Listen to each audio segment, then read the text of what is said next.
자, 오늘 하나님 말씀 빌립보서 2장 5절부터 11절 말씀입니다.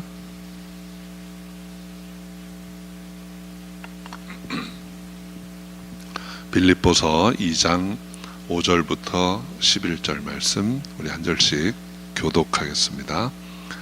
너희 안에 이 마음을 품으라. 곧 그리스도 예수의 마음이니 그는 근본 하나님의 본체시나 하나님과 동등됨을 취할 것으로 여기지 아니하시고 오히려 자기를 비어 종의 형체를 가져 사람들과 같이 되었고 사람의 모양으로 나타나셨음에 자기를 낮추시고 죽기까지 복종하셨으니 곧 십자가에 죽으심이라. 이러므로 하나님이 그를 지극히 높여 모든 이름 위에 뛰어난 이름을 주사 하늘에 있는 자들과 땅에 있는 자들과 땅 아래에 있는 자들로 모든 무릎을 예수의 이름에 꿇게 하시고 합독합니다. 모든 입으로 예수 그리스도를 주라 시인하여 하나님 아버지께 영광을 돌리게 하셨느니라. 아멘. 기도하겠습니다. 아버지 하나님 감사합니다. 오늘 종려주일에 주님 전에 나왔습니다. 예수 그리스도를 우리가 바라보며 주님의 그 모습을 따르기를 원하나이다. 이 시간도 함께 하셔서 은혜의 시간이 되게 하시고 주님의 뜻을 분별하는 복된 시간 되게 하여 주옵소서. 감사하옵고 예수의 이름으로 기도합니다. 아멘. 오늘은 이제 종려주일입니다. 예수님께서 공생의 마지막 주간에 예루살렘에 입성하셨던 그날을 기념하는 절기입니다. 우리가 지난 사순절 기간에 예수님이 어떤 분이신가, 그리고 무엇 때문에 이곳에 오셨던가 하는 것을 함께 생각해 보았습니다. 아담의 불순종으로 인해서 저주 아래 놓였던 이 세상을 구원하시기 위해서 주님이 하나님의 뜻에 순종해서 이 땅에 오셨습니다. 그것은 우리로 믿음으로 멸망치 않고 영생을 얻게 하시기 위함이었습니다. 우리가 이 세상에서는 채울 수 없는 허기와 갈증을 해소하도록 하시기 위해서 생수가 되셔서 이 땅에 오셨습니다. 그리고 우리에게 영원한 생명의 떡으로 오신 분입니다. 나로 말미암아 다시는 배고프지 않고 목마르지 아니할 것이다 라고 말씀하셨습니다. 예수님은 어두운 세상을 밝히시기 위해서 빛으로 오신 분입니다. 그리고 그것은 소경되었던 자의 눈을 뜨게 하심으로 세상의 빛을 보게 하는 것이었습니다. 우리 한 사람 한 사람이 소경되었었는데 주님의 은혜로 눈을 떠서 보게 된 줄로 믿습니다. 이것이 부활입니다. 영생의 소망은 바로 이 부활을 통해서 이루어지는 것이고, 또 우리가 이 세상을 살아갈 때에도 이 부활의 소망을 가지면 낙심하지 않고 살아갈 수 있는 것이죠. 오늘은 이 귀한 일들을 이루시기 위해서 주님이 오셨는데 어떻게 이 세상에 오셨는가 하는 것을 본문을 통해서 생각해 보려고 합니다. 그래서 오늘 본문은 한 절 한 절이 예수님이 어떻게 이 땅에 오셨는지, 그리고 이 땅에 오시는 의미를 다시 한번 우리로 생각하게 해주는 말씀입니다. 먼저 우리 6절과 8절 말씀 한번 같이 다시 읽겠습니다. 그는 근본 하나님의 본체시나 하나님과 동등됨을 취할 것으로 여기지 아니하시고 오히려 자기를 비어 종의 형체를 가져 사람들과 같이 되었고 사람의 모양으로 나타나셨음에 자기를 낮추시고 죽기까지 복종하셨으니 곧 십자가에 죽으심이라.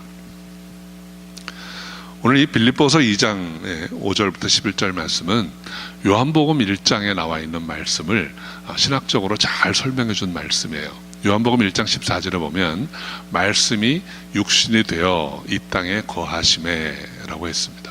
그리고 그를 통해서 하나님의 영광을 드러내셨다고 했습니다. 그 말씀이 태초에 계셨던 하나님이시고 그 하나님이 육신을 입고 이 땅에 오셨다는 것입니다. 그분이 바로 예수 그리스도세요. 그런데 어떻게 이 땅에 오시게 되었는가 하는 것을 오늘 본문이 설명하고 있습니다. 중요한 단어가 두 개 나오는데, 하나는 자기를 비우시다 라는 말이고, 다른 하나는 복종하시다 라는 말입니다. 그러니까 예수님이 하나님이신 그분이 육신을 입고 이 땅에 오신 일이 자기를 비우시고 복종하심으로 가능했다는 것이죠. 먼저 이 자기를 비우다라는 말씀의 의미를 생각해 봅니다. 우리가 마음을 비운다라는 표현을 가끔 하죠. 여러분, 마음을 비운다는 말이 무엇입니까? 내 생각, 내 욕심, 내 주장 또는 내 권리, 이거를 비운다는 거예요. 결국은 포기한다는 것이죠. 이것은 주님의 표현대로 하면 또 다른 표현으로는 자기를 부인하는 것입니다. 예수님께서 제자들에게 가르치시기를 누구든지 나를 따라오려거든 자기를 부인하고 하셨습니다. 자기를 부인하고. 그래서 오늘 본문에 예수님이 자기를 비우셨다라는 말씀은 결국 자기를 부인하셨다라는 말씀과 같은 의미입니다. 하나님의 본체이신 분, 본디 하나님의 본체시라고 했는데 하나님의 본체이신 그분이 하나님과 동등됨을 취할 것으로 여기지 아니하셨다 그랬습니다. 하나님의 권리, 하나님의 권세, 하나님의 능력, 이런 모든 것들을 다 부인하셨다는 것입니다. 그 결과로 예수님은 사람과 같이 되셨다고 했습니다.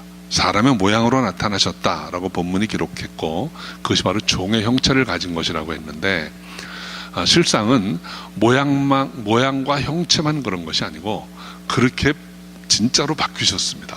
그래서 마리아의 복중에 들어가서 10달을 계셨고, 태어나서 어린아이로 장성할 때까지 부모의 보호 아래 자라셨습니다. 이 땅에서 많은 고난을 친히 겪으셨습니다. 그래서 말씀이 육신이 되어서 이 땅에 거하셨던 것입니다. 본문에서 이제 중요한 또 하나의 단어는 복종입니다. 8절에 보면 자기를 낮추시고 죽기까지 복종하셨으니 곧 십자가에 죽으심이라 했습니다. 예수님이 이 땅에 오셔서 하나님의 뜻을 이루시게 된 것은 바로 이 복종을 통해서입니다. 세상이 불순종해서 파멸에 이르게 된 것을 예수님의 복종하심으로 회복시킬 수 있었던 것입니다. 오늘 이 8절 말씀은 복종의 성격을 두 가지로 표현합니다. 첫째는 자기를 낮추시고 겸손입니다. 자기를 낮추셨다라는 것, 이것은 마음 깊은 곳으로부터의 낮춤이 있었던 것을 말씀해 줍니다. 말로만 하는 것이 아니고 마음으로 낮추게 되면 진정으로 우리는 겸손할 수 있습니다. 말로만 하는 제자들이 많이 있었습니다. 베드로는 내가 죽을지언정 주를 따르겠나이다, 그것은 말뿐이었습니다. 실제로 위기가 닥쳐오니까 도망쳤습니다. 우리가 말로 호언장담하는 거 좀 조심해야 됩니다. 우리가 이렇게 감정적으로 막 말을 할 때가 있어요. 근데 정말 그 말을 하고 싶은 때 잠시 마음을 거두어 드리고 한번 마음을 보셔야 됩니다. 내 진심이 과연 무엇인가? 중심이 어떤 것인가? 예수님은 철저하게 중심을 낮추셨기 때문에 하나님 말씀에 복종할 수 있었던 것입니다. 그래서 이 땅에 오실 수 있었고 십자가를 지실 수가 있었던 것이죠. 복종의 성격 중에 또 하나는 한계입니다. 어디까지 복종할 것인가? 오늘 본문은 예수님이 죽기까지 복종하셨다고 했습니다. 우리 인간의 복종에는 한계가 있습니다. 우리가 어디까지 복종할 수 있을까요? 우리는 정해놓은 한계를 그려놓고 복종합니다. 그래서 그 한계를 넘어서면 더 이상은 못해, 이렇게 할 수가 있고, 어떤 때는 하나님이 요구하시는 것 앞에서 이렇게까지 해야 하나 하고 막연하게 생각하고 힘들어할 때가 있는 것이죠. 그런데 예수님의 복종에는 한계가 없었습니다. 그렇다고 해서 그것이 쉬운 일은 아니었어요. 예수님 복종하실 때 그 겟세마네에서 마지막 기도하신 내용을 보면 참 힘들어 하셨다는 걸 알 수 있습니다. 그래서 하실만 하거든 이 잔을 내게서 옮기우소서, 이렇게 기도했던 것이죠. 그러나 이미 마음 깊은 곳에 중심에 복종하셨기 때문에 오는 잔을 피하지 않고 맞이할 수 있었던 것입니다. 주님이 이 땅에 오신 것, 그것은 먼저 자기를 비우셨고 그리고 복종하신 것입니다. 우리 주님께서 자기를 비우시고 복종하신 그 삶과 섬김의 결과가 오늘 9절부터 11절 사이에 나와 있습니다. 우리 한번 같이 읽어볼까요? 이러므로 하나님이 그를 지극히 높여 모든 이름 위에 뛰어난 이름을 주사 하늘에 있는 자들과 땅에 있는 자들과 땅 아래에 있는 자들로 모든 무릎을 예수의 이름에 꿇게 하시고 모든 입으로 예수를 주라 시인하여 하나님 아버지께 영광을 돌리게 하셨느니라. 간단히 요약해 보면 바로 그 예수 이름을 믿는 자마다 멸망치 않고 영생을 얻게 된다는 것입니다. 영생을 얻게 될 뿐 아니라 그 하나님의 영광을 온 세상에 전할 수 있는 자들이 될 것이다라는 것입니다. 그리고 이 모든 일은 예수 그리스도께서 자기를 비우시고 죽기까지 복종하심으로 가능해진 일이라는 것입니다. 이제 오늘 말씀 제일 앞부분, 본문의 제일 앞부분으로 다시 돌아가 봅니다. 5절 말씀 우리 함께 읽어볼까요? 너희 안에 이 마음을 품으라 곧 그리스도 예수의 마음이니. 이것이 우리를 향하신 하나님의 뜻입니다. 그리스도 예수의 마음을 품으라는 것입니다. 그리스도 예수의 마음이 어떤 마음이었습니까? 자기를 비우시고 죽기까지 복종하신 그 마음입니다. 우리가 이 종려주일에 주님의 오심을 기다리고 또 주님의 오심을 인해서 감사하는 그런 마음으로 이 주일 예배를 주님 앞에 올려드립니다. 그런데 그 마음이 바로 이 예수의 마음이라는 거예요. 예수의 마음을 품고 주님을 기다리라 하는 것입니다. 어떻게 하면 그 마음을 우리가 가질 수 있습니까? 우리도 자기를 비우고 죽기까지 복종함으로 그리스도의 마음을 품게 되는 것입니다. 우리 상성도 여러분, 그리스도의 제자는 예수 그리스도를 따르는 사람들입니다. 예수님이 품으셨던 마음을 품는 것입니다. 예수님을 닮아가는 것이고 그 말씀에 순종하는 것이고 그 길을 따라가는 것입니다. 그러면 구체적으로 주님의 마음을 품는다는 것이 과연 무엇일까요? 어떻게 하는 것일까요? 먼저 예수님의 마음을 품는 것은 자기를 부인하는 것입니다. 여러분, 자기를 부인한다는 것, 그것은 내 욕심, 내 주장, 내 권리를 부인하는 것입니다. 우리가 살아가면서 이거는 내 권리야 라고 생각하는 게 참 많습니다. 당연한 일이라고 생각하고 당연한 권리라고 생각하고 살아가는 것들이 많이 있어요. 그런데 오늘 이 종려주일에 우리 예수님을 생각하시면서 과연 내 권리 중에 내가 주님처럼 비우고 부인하고 포기하는 것이 과연 있나 하는 생각을 해보시기 바랍니다. 특별히 이번 한 고난주간 한 주 동안 주님의 오심을 생각하시면서 한번 비워보시기 바랍니다. 이 당연한 거라고 생각했던 거를 하나씩 하나씩 주님 앞에 내려놓으면 말할 수 없는 감사가 몰려들 것입니다. 그런데 여러분, 우리가 무엇인가를 부인하고 포기할 때 그것은 그냥 무작정 내려놓고 비우라는 말이 아닙니다.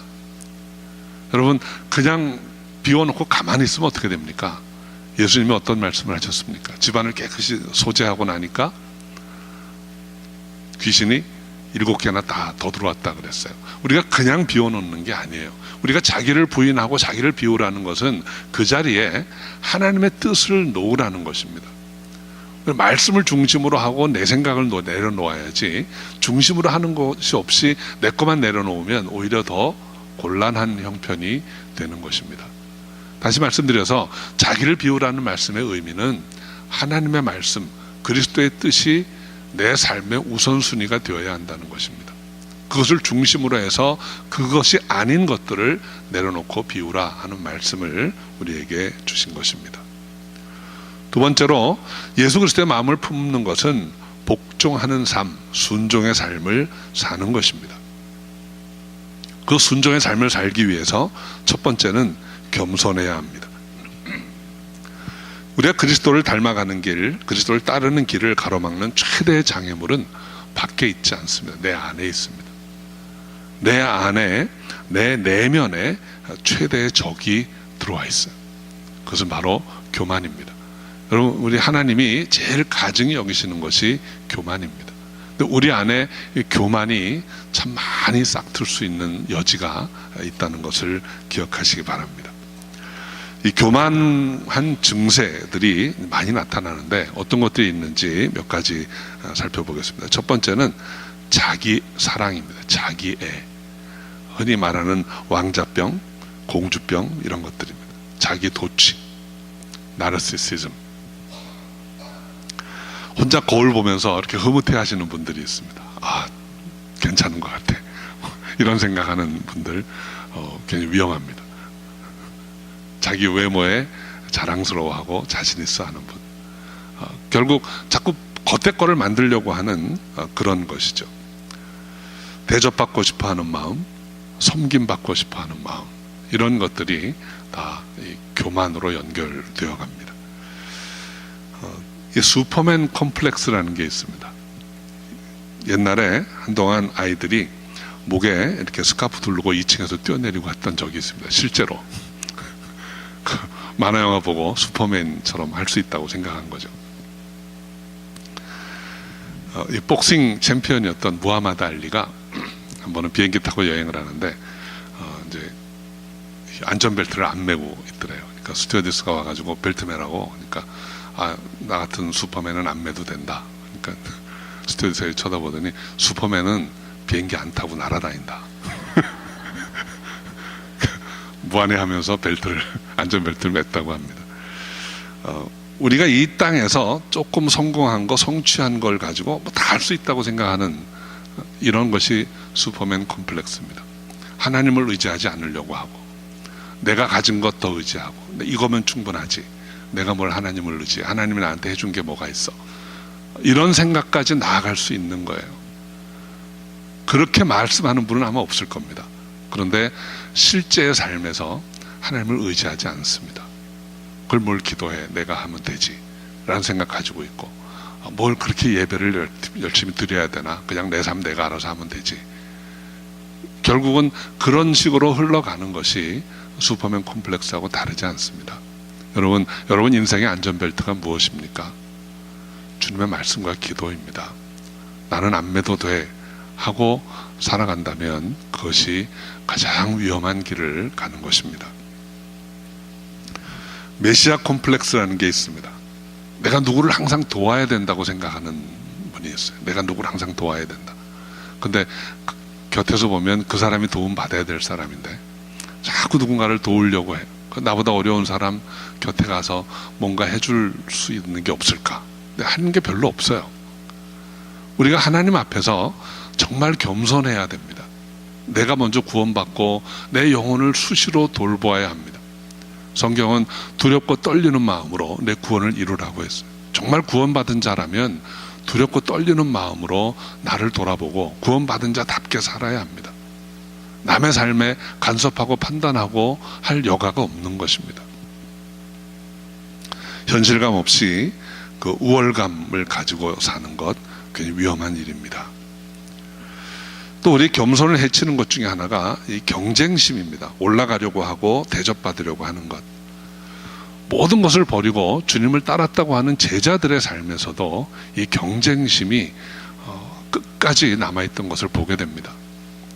그 제자들이 주님을 따르면서 틈만 나면 주님 곁에 가가지고 누가 첫째입니까? 라고 자꾸 묻는 거예요.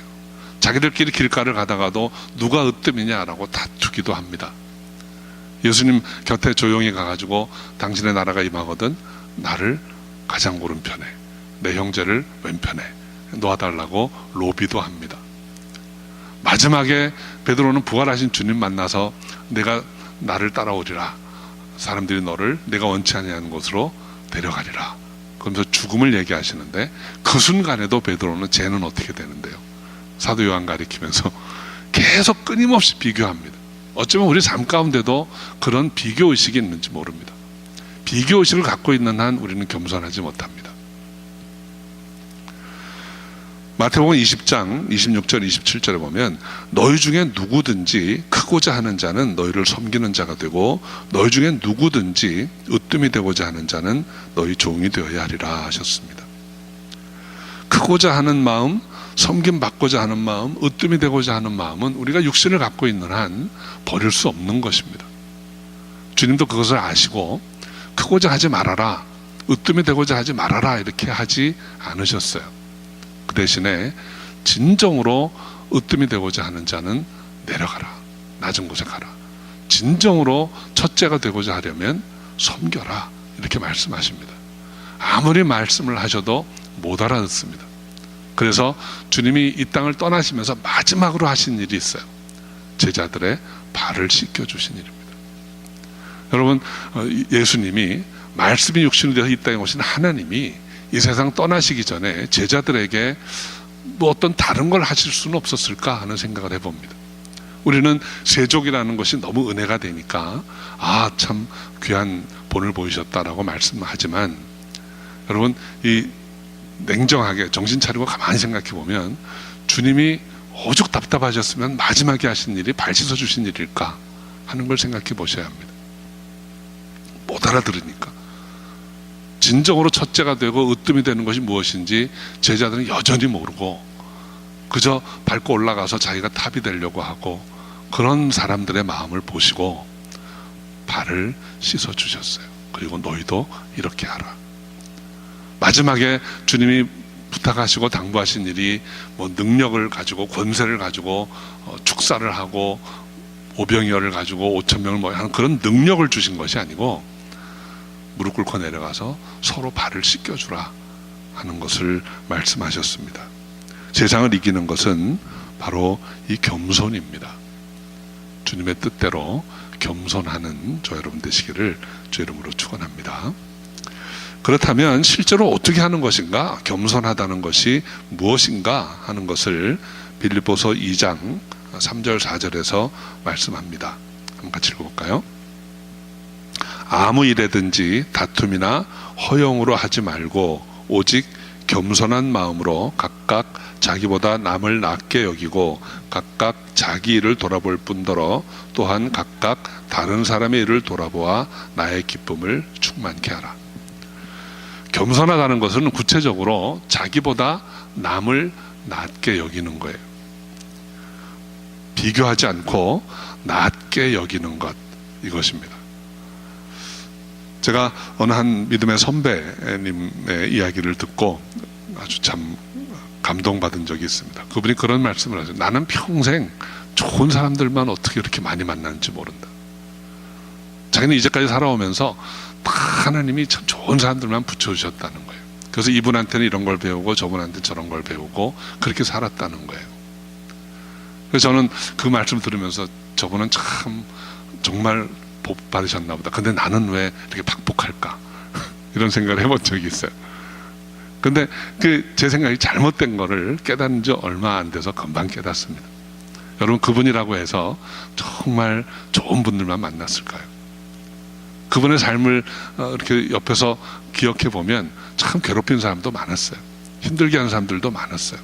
근데 그분은 그런 모든 사람들을 만나면서 단점, 힘들게 한 거 보지 않고 장점, 유익한 것만 기억에 남아두는 거예요. 그러니까 좋은 사람들만 만나고 산 거예요. 똑같습니다. 저와 여러분이 만나는 사람들이 그렇게 특별하게 이렇게 격이 다른 사람들을 만나지 않습니다. 다 우리 주위에 있는 사람들이 어떤 사람들이냐 하는 거는 내가 그분들을 어떻게 대하고 그분들에게서 무엇을 보았느냐의 차이일 뿐입니다. 단점, 결점 보지 마시고 장점만 보시기 바랍니다. 그리고 배우시면 됩니다. 이것이 자기보다 남을 낮게 여기는 길입니다. 이렇게 하면 정기적으로 이런 마음으로 자신을 돌아보고 이웃을 바라보게 되면 겸손할 수 있습니다. 두 번째로 겸손하다는 것은 다른 사람의 일을 돌아보는 것입니다. 우리 삶의 자리에서 섬김을 행하여 보는 것입니다. 우리가 주님의 일을 하는 것 하면 얼핏 떠오르는 것은 전도하는 거, 선교하는 거가 제일 먼저 떠오릅니다. 굉장히 중요한 일입니다. 그런데 그런 일과 동시에 우리가 간과할 수 없는 것은 우리 삶의 현장에서 섬기는 거예요. 이웃을 섬기는 거예요. 우리 자녀들에게 본을 보이는 삶을 사는 것입니다. 내 가장 사랑하는 내 가족이 옆에 있을 때, 힘들어할 때 그 힘들어하는 거 도와주는 것입니다. 그런 일들이 겸손한 모습인 것입니다. 누군가에게 뭔가 시키고 싶은 생각이 들 때 그 일을 내가 하는 것입니다. 얼마나 잘 시키는지 몰라요. 눈에 자꾸 보이니까 이거 좀 해, 저것 좀 해줘. 이게 참 우리가 잘합니다. 그런데 이번 한 주간만이라도 그런 생각이 들 때 그 일을 여러분 직접 한번 해보세요. 얼마나 기쁜지 모릅니다. 오래전에 제가 우리 청년들 그 모임에 리트릿에 따라갔다가 아주 아주 재미있는 프로그램을 배웠습니다. Secret Angel이라는 거예요. 비밀의 천사. 그래가지고 그 3박 4일 끝날 동안에 첫날 다 이렇게 제비뽑기를 해가지고 누군가가 누군가의 천사가 됩니다. 그러면 그 사람한테 들키지 않고 잘 섬겨주면서 그 리추를 다 끝내는 게임이에요. 끝날 때까지 안 들키면 또 상을 줍니다. 그러니까 내가 누구 천사라는 거를 안 들키기 위해서 그 사람한테만 잘해주는 게 아니고 막 몇 사람한테 잘해주는 거예요. 그렇게 한 3박 4일이 지나니까 얼마나 좋은 리트릿이 된지 몰라요. 근데 여러분, 저는 이 프로그램 생각하면서 우리의 삶을 생각해 보았습니다. 여러분, 우리가 이 땅에 머무는 이 기간이 리트릿에 지나지 않습니다. 은혜 받고 살아가는 이 기간 동안에 누군가를 계속 몰래 섬길 수 있다면 얼마나 아름다운 공동체가 될까 하는 생각을 해봅니다. 그렇게 오래 가지 않습니다, 여러분. 앞으로 보면 오래 남은 것 같지만 그렇게 오래 남지 않았어요. 2016년 시작한 지가 엊그제 같은데 벌써 3월도 다 갔습니다. 이제 우리가 서로 섬길 수 있는 기간도 그리 오래지 않습니다. 그렇게 시크릿 에인절 한번 돼보시기를 바랍니다. 두 번째로 예수님의 말씀에 복종하려면 자기 고집을 꺾어야 됩니다. 한번 옆에 계신 분한테 좀 권면해 보시죠. 고집 부리지 마세요.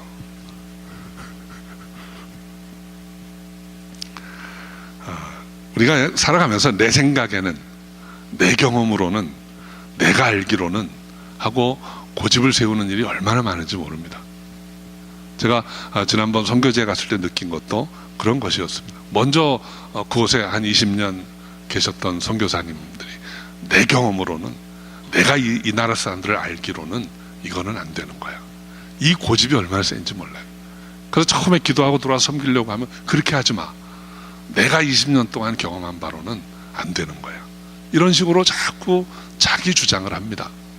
그러니까 나아질 기회가 별로 없는 거예요. 그러면 좀 주관이 뚜렷하신 분은 알았다고 그러고 자기 주관대로 하겠지만, 좀 주관이 약한 분들은 어떡합니까? 본부에 대해서 안 된대요. 그렇게 하면 거의 20년 한 사람이 그러는데 안 된대요. 그럼 또 같이 안 하는 거예요. 20년 된 사람하고 똑같이. 그러면 또 지금부터 20년 지나서 똑같은 그 모습으로 또 있는 거예요. 누군가 또 새로운 사람이 있으면 이제는 내가 40년 해봤는데 안 되는 거야. 그 뭐하러 거기 계속 갑니까? 그 고집 때문에 일이 나아지지를 못하는 것입니다. 복종하여야 합니다. 예수님이 가신 길을 따르려면 내 경험, 내 생각, 내 상식이 아니고 주님의 말씀입니다. 그 말씀대로 순종해서 나아가는 저 여러분 되시기를 바랍니다. 자, 오늘 그리스도 예수의 마음을 품으라 하는 말씀을 우리가 들었습니다. 그것은 자기를 비우고 죽기까지 복종하는 것입니다. 자기를 비운다고 하는 것은 내 생각, 내 뜻, 내 권리를 비우는 것입니다. 그리고 그 자리에 주님의 뜻, 주님의 인도하심, 주님의 놀라우신 그 권능을 우리가 중심에 놓는 것입니다. 그리고 우리는 복종하는 것입니다. 그 말씀에 순종해서 끝까지 나아가는 것입니다. 그리고 이 땅에서도 우리가 순종하는 삶을 살려면 자기보다 남을 낮게 여기고 온전히 하나님의 뜻만 따르는 삶을 사는 것입니다. 오늘 이 종려주일에 이 땅에 오셨던 예수 그리스도를 다시 한번 생각하시기 바랍니다. 그리고 겸손하게 주님의 뜻을 기억하고 그 뜻대로 살아가는 한 주간이 될 수 있기를 주의 이름으로 축원합니다. 기도하겠습니다. 아버지 하나님, 자기를 비우고 죽기까지 복종하신 예수 그리스도, 그 주님의 뜻을 우리가 다시 한번 기억하고 주님 앞에 나가기를 원하나이다. 하나님 함께 하시고 인도하셔서 이 한 주간이 은혜의 시간이 되게 하여 주옵소서. 고난을 기억하고 우리도 그 고난의 짧은 시간 조금이나마 동참할 수 있는 귀한 한 주간이 되게 하여 주옵소서. 감사하고 예수의 이름으로 기도합니다.